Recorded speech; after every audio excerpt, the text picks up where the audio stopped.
ఆదిత్యోర్కోరవిర్భానుర్భాస్కరశ్చ దివాకరః మార్తాండః సవితా హేళిస్తీక్ష్ణం శృణ్మిహిరో రవిః.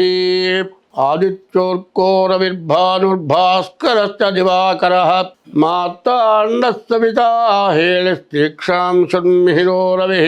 యః కర్తా జగతాం భర్తా సంహర్తా మహసాం నిధిః ప్రణమామి తమాదిత్యం బహిరంతస్తమోపహం. భగవంతుడనేటువంటి వాడు లోపల వెలుపల అన్ని చోట్ల. ఒక పద్యం ఉంది, ఇందుగలడందులేడని సందేహము వలదు చక్రి సర్వోపగతుండు ఎందెందు వెతకి దూచిన అందందేయగలడు దానవాగ్రని వింటే అని. అటువంటి భగవానుణ్ణి మనం ప్రార్థించి 2024 సెప్టెంబర్ నెల 1వ తారీఖు నుండి 30వ తారీఖు వరకు మేషరాశి నుండి మీనరాశి వరకు మాస ఫలితాలు చెప్పుకుందాం. ముందుగా మేషరాశి ఫలితాలు చెప్పుకుందాం. మేష వృశ్చికయోర్భౌమ. మేష వృశ్చిక రాశులకి కుజుడు అధిపతి. ఈ కుజుడు అశ్వని, భరణి, కృత్తిక. అశ్వని 4 పాదాలు, భరణి 4 పాదాలు, కృత్తిక 1 పాదం. ఈ 9 పాదాలు కలిసి మేషరాశి అయింది. ఈ మేషరాశికి అధిపతి కుజుడు. ఆ కుజుడు తృతీయంలో 3 ఉన్నాడు, ద్వితీయంలో గురువు ఉన్నాడు, ఏకాదశంలో శని ఉన్నాడు, 6 కేతు ఉన్నాడు. అయితే శని, గురువు, కుజుడు, కేతువు ఈ 4 గ్రహాలు కూడా చాలా బాగా ఉన్నాయి. దాదాపుగా ఈ రాశి వాళ్ళకి చెప్పాలి అంటే 100కి 90 వంతులు బాగుంది. ఈ 90 వంతులు ఉన్నటువంటి మంచిని ఒక 40 వంతులు చెడగొట్టేటువంటి గ్రహాలు ఒక 4 ఉన్నాయి. ఏమిటా ఆ 4 గ్రహాలు? రాహు, తర్వాత బుధుడు, రవి, శుక్రుడు. ఈ 4 గ్రహాలు. రాహు 12, తర్వాత బుధుడు 4, రవి 5, కేతువు 6, శుక్రుడు 6. ఈ గ్రహాలు ఈ విధంగా ఉండి వచ్చేటువంటి దాన్ని దక్కకుండా చేస్తున్నాయి. చేతికి వచ్చినా కూడా వాటిని అనవసరమైన ఖర్చులకి ఖర్చు పెట్టించడము, మనం చేతికి వచ్చిన డబ్బుని ఎవరికి ఇవ్వాలో వాళ్ళకి ఇవ్వకుండా ఇవ్వగిన వాళ్ళకి ఇవ్వటమో, ఏదో నష్టం జరిగేటువంటి పరిస్థితుల్లో చేసుకోవటమో జరగటానికి బాగా అవకాశం కనపడుతున్నది. ఈ రాశి వాళ్ళకి ఈ నెలలో మరి చాలా బాగుంది. ఏకాదశంలో శని, స్వక్షేత్రంలో ఉన్నటువంటి శని చాలా బాగుండటం వల్ల వచ్చే ప్రయోజనం ఏమిటా అంటే, ఇనుముకి సంబంధించేటువంటి వ్యాపారాలు ఏవైనా సరే, పెళ్ళిళ్ళకి సంబంధించేటువంటి వాటికి ఏవైనా సరే కాదండి, మరి ఇనుము బిల్డింగ్ కట్టుకునేవాళ్ళు ఇనుము, మరి ఇటుక, సిమెంటు, ఇసుక, శుక్రుడు కూడా బాగున్నాడు. అందువల్ల ఇంటికి సంబంధించినవన్నీ కూడా బాగా లాభదాయకంగా ఉంటాయి. అదే కాకుండా శని బాగుండటం వల్ల వచ్చేది ఏమిటంటే చరాస్తులు, చరస్వభావం. ఏమిటంటే నీ కార్లు కావచ్చు, బస్సులు కావచ్చు, లారీలు కావచ్చు, హెలికాప్టర్లు కావచ్చు, విమానాలు కావచ్చు, ఆఖరి సైకిల్ కావచ్చు, ఏదైనా సరే ఇటువంటివి కొనుక్కోవాలి. ప్రతి వాళ్ళకి కోరిక ఏమిటి?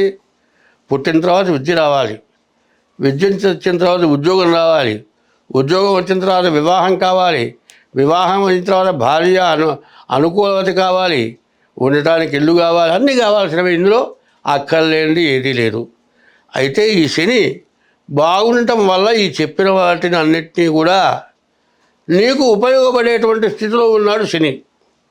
నీకు పెళ్లి కావాలంటే అవుతుంది, ఉద్యోగం కావాలంటే వస్తుంది, చదువు పూర్తిగా వస్తుంది, సంతానం కావాలంటే కలుగుతారు, వచ్చే డబ్బులు సద్వినియోగం అవుతుంది, ఇల్లు కావాలంటే కొనుక్కోగలుగుతావు. అన్ని రకాలుగా ఏకాదశంలో ఉన్నటువంటి శని వల్ల అన్ని మంచి ఫలాలు వస్తాయి.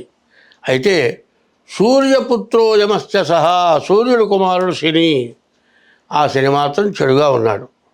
అంటే సూర్యుడు కొడుకు శని, తండ్రి కొడుకులు అన్నమాట. శని మాత్రం చెడు స్థానంలో ఉన్నాడు.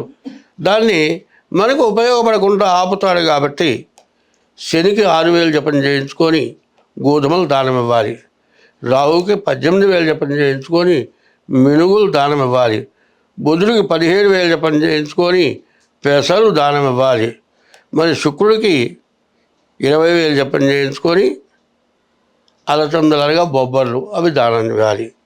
ఇవి ఇవ్వటమే కాకుండా ఇది రాబోతోంది భాద్రపద మాసం, అంటే 1వ తారీఖు దగ్గర నుంచి కూడా శ్రావణ మాసం అయిపోయి భాద్రపద మాసం వస్తుంది. ఈ భాద్రపద మాసం వినాయకుడి యొక్క పండగ. ఈ వినాయక చవితి రాబోతోంది. ఈ వినాయక చవితి వినాయకుడిని పూజించడం చాలా విశేషం. ఈ వినాయకుడితో పాటు నేను చెప్పిన గ్రహాలు 4: 1 రాహువు, 2 బుధుడు, 3 రవి, 4 శుక్రుడు. ఈ చెడు గ్రహాలకి తగినటువంటి శాంతి చేసుకోండి. ఇప్పుడు ప్రతివాళ్ళు ఏమడుగుతున్నారు, ఏమండి నా రాశి కుంభరాశి అండి అంటారు. నోయా ఏయో చేస్తా, వృశ్చిక రాశి వస్తుంది. ఎల్లయ్య అంటే వృశ్చిక రాశి వస్తుంది. నక్షత్రం అయితే ఇంకో రకం ఉంటుంది. ఎల్లయ్య అనే పేరు అడిగితే పుట్టిన జన్మ నక్షత్రాన్ని బట్టి పెట్టి ఉంటే ఎల్లయ్య, జ్యేష్ఠ నక్షత్రం జ్యేష్ఠ అనువాదం చేస్తే వృశ్చిక రాశి అవుతుంది. కానీ ఇట్లా చెప్పటంలా, పుట్టినరోజు ఉన్న నక్షత్రాన్ని బట్టి రాశి వస్తుంది. పుట్టిన గంటల్ని బట్టి లగ్నం వస్తుంది. మీ జాతకం కావాలంటే పుట్టిన తారీఖు, నెల, సంవత్సరం, టైముతో మీ జాతకం చూపించుకోవాలి. అట్లా కాకుండా ఏదో నా రాశి ఇదండి, నా పేరు సుబ్బారావు, కుంభరాశి అండి ఇట్లా అడిగితే అది కరెక్ట్ కాదు. అది అట్లా మీరు ఒక నమ్మకం, ఒక మూఢనమ్మకం పెట్టుకున్నారు. నీ పేరుని బట్టి రాసి వస్తుందంటే అట్లా రాసి రాదు. కాబట్టి మీరు జన్మ నక్షత్రం ఏందో ముందు తెలుసుకోండి. జన్మ నక్షత్రాన్ని బట్టి రాసి వస్తుంది. తర్వాత మీ జన్మలగ్నం రావాలంటే డేట్ ఆఫ్ బర్త్ ద్వారా వస్తుంది. అట్లా జాతకం చూపించుకోవాలి. అయితే ఈ సంవత్సరం ప్రతివాడికి కూడా సమస్యలు బాగా ఎక్కువగా ఉంటున్నాయి. కాబట్టి ప్రతివాడు కూడా మీకు ఏమాత్రం కష్టం కలిగినా కూడా వెంటనే మీ జాతకం చూపించుకోవడం చాలా అవసరం. కానీ ఏమిటంటే అంటే ఇప్పుడు వస్తున్నటువంటి విషవాయువుల వల్ల రకరకాలైన వ్యాధులు వస్తూ ఉన్నాయి. అందువల్ల మనం ఈ సంవత్సరాలు ఎప్పుడు కూడా జాగ్రత్తగా ఉండాల్సిన సంవత్సరాలు ఈ సంవత్సరాలు. కాబట్టి ఎవరైనా సరే మీకు కావాలంటే హస్త సాముద్రికం ద్వారా కానీ మీ డేట్ ఆఫ్ బర్త్ ద్వారా కానీ జాతకం చెప్పబడుతుంది. నేను చెప్పింది బాగా గుర్తుపెట్టుకోండి.